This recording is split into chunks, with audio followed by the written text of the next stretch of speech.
afternoon. It's Sunday, the 10th of May. I'm Erin Viner, and this is IBA News broadcasting from Jerusalem.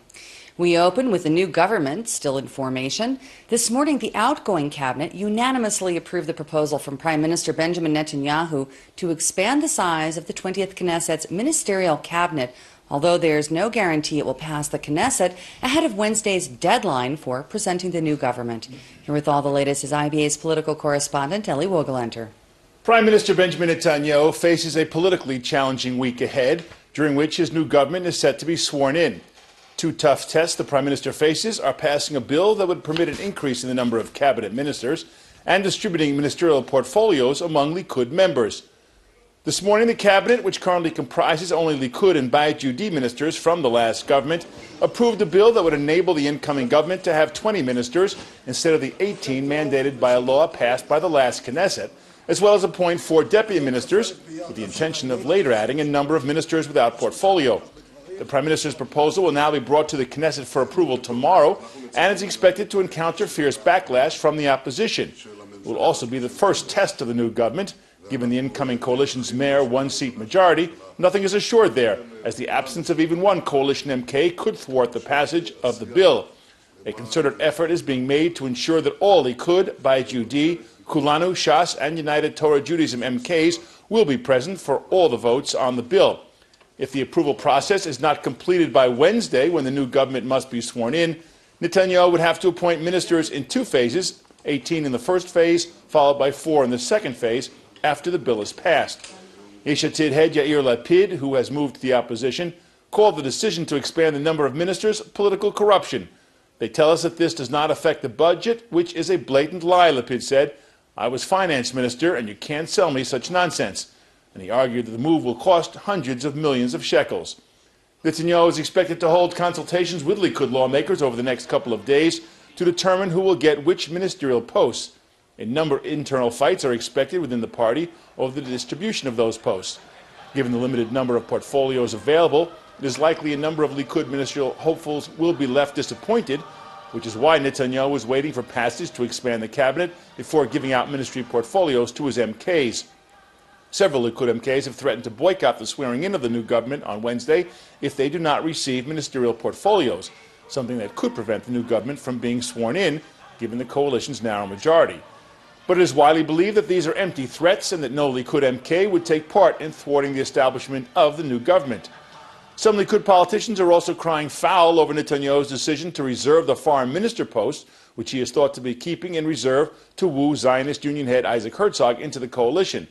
Despite some rumors to the contrary, Herzog has repeatedly denied the possibility of his Zionist Union joining Netanyahu's government. But one coalition member hinted that expanding the coalition would make it easier to govern. This narrow coalition, we don't believe this is the way it should be.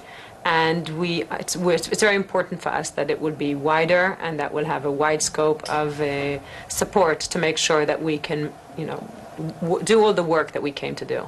So you're hoping that the Zionist Union will come into this government? So whoever can come in and make it easier for us to get the job done, it's up to Netanyahu to do the work and make sure that the coalition will be wider. That's what's important for us. Are you worried that it's too narrow, that it will collapse sooner than the full term? It's not even about when the coalition, if and when or how it will collapse or not. We came to work.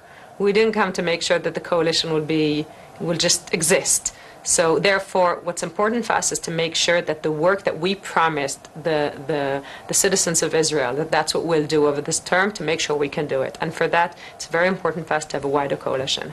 Herzog promised today to bring down the government quickly by leading a fighting opposition, and also vowed to filibuster anything that the Prime Minister puts forward. Erin? Thanks for that report. Well, how long can the new government be expected to last? That's the question IBA Steve Leibowitz put to Times of Israel editor David Horovitz. It's a necessary question, and you could argue that there are sufficient like-minded thinking that this could turn out to be a stable coalition. I find that hard to believe. I don't see how you govern effectively with the narrowest of majorities. I don't see, and I hope I'm not too cynical sometimes and insufficiently cynical. I don't see why the Zionist Union or Yesh Atid or Lieberman bail out Netanyahu and make life easier for him. That's not to say they won't. I just don't think so. And therefore, I don't see this coalition serving, well into the term, but I could be wrong. But if I'm right, I find that troubling as well. We had elections 2 years ago. Are we looking now at a new coalition that isn't going to serve out, a very long time? One last thing that I'll say about this is, Netanyahu, when he broke up the coalition, said Livni and Lapid were disloyal. He couldn't work with them. They're attacking the government from within. To me, the two people who most irresponsibly attacked the government were Lieberman and Bennett, because they did it in the war last summer. They publicly criticized the way the war was being handled. They attacked their own government at a time when everybody was on the front line, and certainly Israel's army was fighting a war. So he tore apart a coalition because he complained that some people were disloyal, and he's put together a coalition whose final piece of the jigsaw was one of the most disloyal ministers, to my mind. And that does not portend, to me, a stable coalition of reliable, we're all in this together, we all share responsibility. I don't see those players holding up to that level. Joining me now in the studio to discuss backroom coalition deals and other alleged shenanigans by the Prime Minister is attorney Michael Partem of the Movement for Quality Government. Hi, thank you so much for coming in today. It's a pleasure. All right, let's start with these indications that we're getting from Attorney General Yehuda Weinstein that he may oppose certain elements of the deal that was made with United Torah Judaism that prevents the giving of funds to any specific party. Because, for example, when it comes to certain allocations, such as the increase in monthly child payments to all citizens who have kids at home under the age of 18, that would benefit all families. Well, first, it must be made clear that the coalition agreements must be publicized. They have not all been publicized. Only parts have been publicized. So we should know within a few days what the extent of the allocations are and how they're allocated. In fact, Weinstein's point, as I understand it, is that it is not a good policy or legal to give a member of parliament funds which he can dispose of at will. It may be very laudable to increase child supports, but that has to be done within the framework of the budget and the ministries. We have a situation where not only does the coalition seem to want to expand the ministries without any rhyme or reason, but purely for political expediency, but also to go around the normal ministerial budget allocations and give members of Knesset money, funds, which they can directly distribute without transparency, without accountability, and without a proper criteria. Now, of course, Yesh Atid Party Chief Yair Lapid is planning to fight this. He's announced his intention to file a petition with the High Court to stop the expansion of ministerial posts. How would you rate the strength of his case? It's an interesting case. It's one that we are preparing as well. So the Movement of Quality Government will be in court, probably, if the government goes to head and tries to change. It's a basic law of the government. The basic law of the government requires that there be only 19 ministers, including the Prime Minister, 18 plus the Prime Minister. And that requires a special majority for amendment. Now, an interesting question is, what is that special majority? Most people have assumed until now that 61 is the special majority. Right. That would be difficult enough for the coalition of 61, which means that nobody could be absent from the Knesset. But there is another argument. I'm not sure we want to leak it to the lawyers for the government or lawyers for the coalition. No, do. But okay, so maybe they're not listening. If they're not listening, I'll tell you that the other argument is that the special section, that section which deals with the limitation on the ministries, requires a majority of 70. Interesting. And government does not have 70.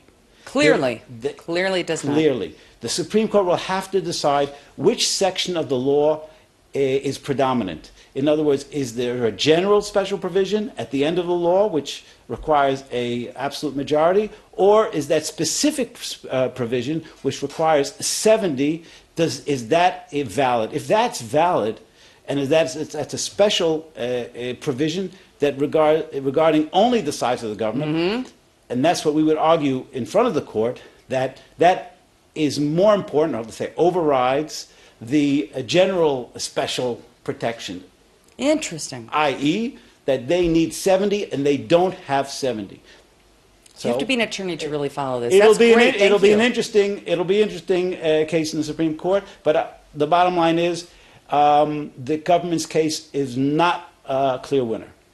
All right, we're just about out of time, but I do want to ask you about the fact that the foreign ministry is being left open right now. Is this good governance? I mean, Nir Chafetz, the prime minister's spokesman, said it looks like it's going to be left open for Isaac Herzog, who keeps saying he's not going to join the government. What does this mean to you? Well, you know, we filed 2 petitions. The Movement Quality Government has filed 2 petitions against the appointment of ministers because we feel they're unfit to perform their duties. So, but what is clear in Israel and what requires correction, in our opinion, is that the ministers are appointed without any connection to the substance of the ministry. The idea of a minister is to govern his ministry. He's to execute his duty as a minister and on that specific topic.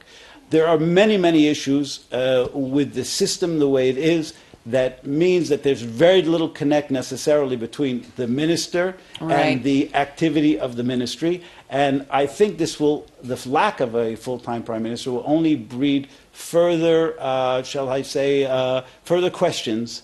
And hopefully, at one point, and I think the prime minister has actually good intentions because he's been leading reform in the past, but hopefully they'll be able to put together a coalition which will actually reform government in a way that the ministers accept responsibility for the ministry and promote the substance of the ministry above and beyond the narrow political interests. Let's all hope so. Attorney Michael Partum, always good to have you with us. Thanks so much for coming in. You're welcome. Thank you. Well, Netanyahu opened today's cabinet meeting by saying that the outgoing government thwarted all attempts to challenge the country's borders, ranging from Hezbollah in southern Lebanon to Iran's attempts to open a new front against Israel, in addition to the incessant attempts to smuggle weapons from Syria into Lebanon and efforts by Hamas in Gaza to cause harm. The Prime Minister also pointed the non-stop endeavors to prevent Tehran from acquiring nuclear weapons, which he said would continue. Meanwhile, opposition forces in Syria are reporting the killing of senior Hezbollah commander Marwan Mughniya in heavy fighting over the weekend. This came amid claims that dozens of Hezbollah fighters have recently been killed in battles with rebel forces.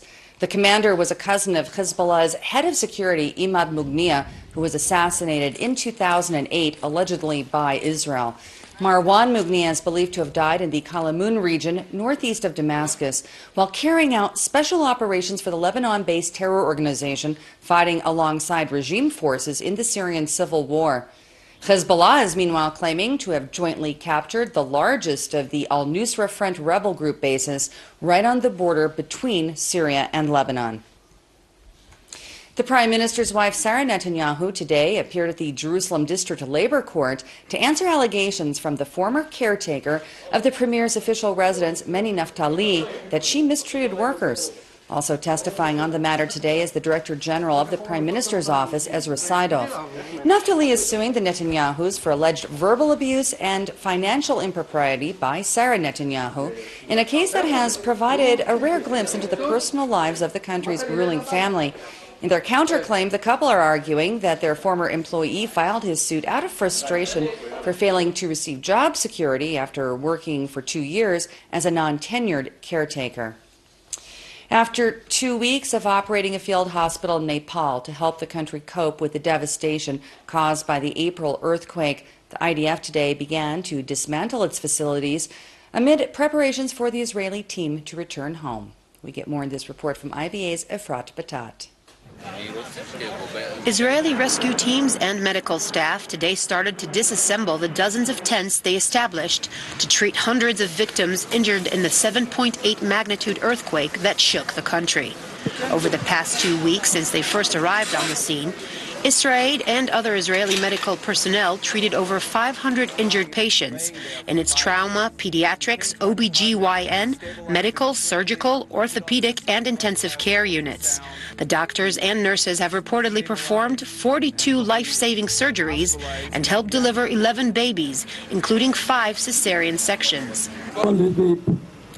Express our sincere gratitude to the government of Israel and to the people of Israel for helping us in times of very critical hours in Nepal.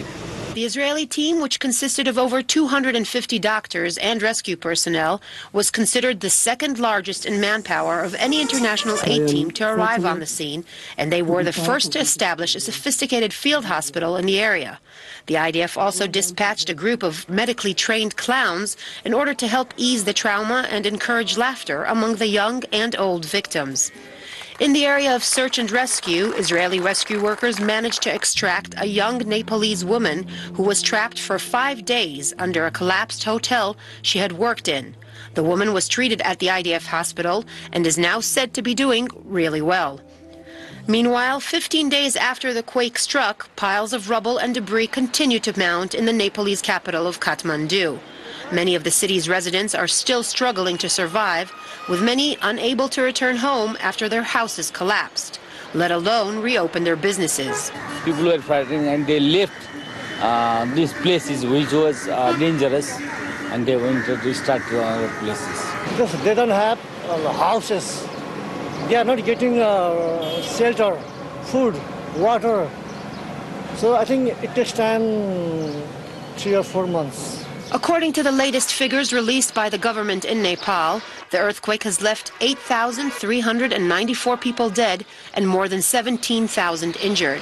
The National Emergency Operations Center reports over 285,000 houses destroyed, with a similar amount of homes damaged all across the 39 affected districts.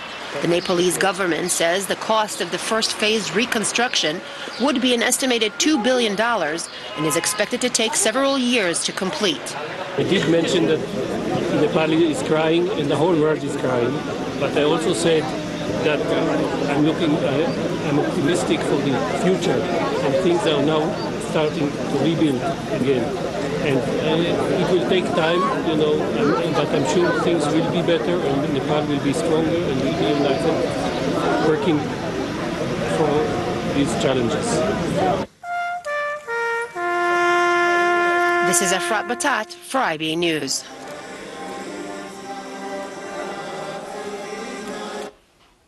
German Chancellor Angela Merkel is in Moscow today, where she placed a wreath at the Tomb of the Unknown Soldier as part of commemorations for Soviet soldiers killed during the Second World War. Her arrival was a compromise arrangement after choosing to skip yesterday's military parade in Red Square, marking 70 years since the victory over Nazi Germany. Merkel's absence was due to the Western boycott of Russia following the Kremlin's military intervention in Ukraine. During her stay, the German leader will hold talks with Russian President Vladimir Putin that are expected to focus on the crisis in Ukraine. A day after Moscow marked the 70th anniversary of the Nazi defeat with a grand military parade, Jerusalem observed the end of the Second World War in Europe with an event of its own. IBA's R.A. O'Sullivan was there and filed this report. Bright fireworks exploded over the Moscow skies last night at the climax of a full-day victory celebration to mark the end of World War II in Europe 70 years ago. Russia held its largest military parade since the fall of the Soviet Union and invited world leaders to participate. Russian President Vladimir Putin gave the seat of honor at his side to Chinese President Xi Jinping. Western leaders boycotted the parade over Russia's role in the Ukrainian crisis. Hundreds of thousands of people participated in the gathering in Moscow. Not to be outdone, a victory parade was also held in Israel this morning. This is not Moscow, this is Jerusalem, and there are no tanks going through the city. But here the veterans of World War II and their families remember the victory over the Nazis 70 years ago. Veterans wearing their rows of medals marched down the capital's Hillel Street, led by a police band and Immigration and Absorption Minister Sofia Landwehr. Some carried black and white photos of their fathers and family members killed in the war. Veterans were in their late 80s and 90s, but their relatives were on hand. He was a Navy officer, captain first rank, and also he survived the siege of Leningrad from the first day to the last one. And now we're here in Jerusalem, very happy. I came because my grandfather was participating in this war, Second War. And unfortunately, he died 3 years ago. But we here, me, my father, in order to remember him and to thank all these people and him for what he have done for us. The predominant language was Russian, and there were no veterans from Allied armies to be found. On hand were the ambassadors from Ukraine, Belarus, and Uzbekistan. The Russian envoy stayed away from the march in reaction to Jerusalem boycotting the ceremony in Moscow yesterday. Singing victory songs, the ranks of the veterans is getting smaller each year. But even after 70 years, many here believe that the victory over the Nazis was a major milestone toward establishing a Jewish state. Ari O'Sullivan for IBA News. Very touching. And in other regional news, the Saudi-led coalition pounded northern provinces in Yemen with at least 130 airstrikes on 100 locations over the past 24 hours. The Iran-allied Houthi militia today accepted a 5-day ceasefire proposal from Riyadh, set to go into effect this Tuesday after 6 weeks of Saudi intervention in Yemen's civil war.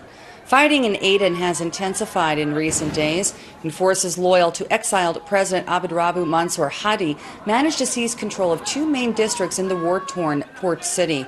Meanwhile, Iran is likely to further fuel tensions by announcing that it will send a cargo ship loaded with 2,500 tons of aid to the rebel-held port of Hodeidah later this evening. Saudi Arabia and its Arab allies have been accusing the Islamic Republic of trying to smuggle weapons to the Houthis and have imposed a sea and air blockade on Yemen. Coalition jets largely destroyed the runway at the airport in the capital Sana'a last month just to prevent an Iranian plane from landing. Here at home, award-winning painter and sculptor Menashe Kadishman is being laid to rest at this hour after passing away Friday night at the age of 82. The funeral procession set off from the Tel Aviv Museum of Art this afternoon, making its way to the city's Givat Shaul Cemetery. The Israel Prize laureate was particularly known for metallic sculptures and his colorful, iconic images of sheep, and he enjoyed a career spanning nearly 6 decades. The Tel Aviv-born artist was a longtime member of Kibbutz Mayan Baruch in the north of the country, where he worked as a shepherd in a job that apparently left a deep impression on him. Aside from his lifelong study of art here in Israel, Kadishman also spent 13 years in London pursuing his craft. Israel Football Association chief Ofer Eini and his Palestinian counterpart, Jabril Rajoub, have agreed to engage in dialogue at FIFA headquarters in Zurich today in a meeting with the director of the International Soccer's governing body, Sepp Blatter. FIFA officials did not reveal, however, whether the Palestinian delegation has agreed to drop its demand that the FIFA Congress hold a vote later this month to suspend Israel from international football play. The discussion follows previous individual talks held with FIFA by both member associations over the past several weeks. Taking a look at local finance, and with no currency trading on Sundays, the shekel remains the same, while share prices on the Tel Aviv Stock Exchange started off the trading week in the black. Here's a look at the afternoon numbers.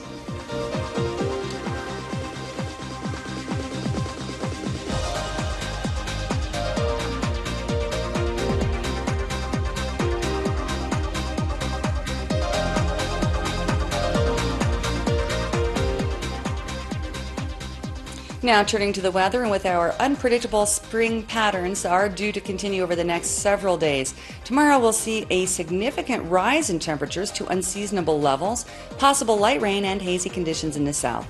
Here's the forecast at home and abroad over the next 24 hours.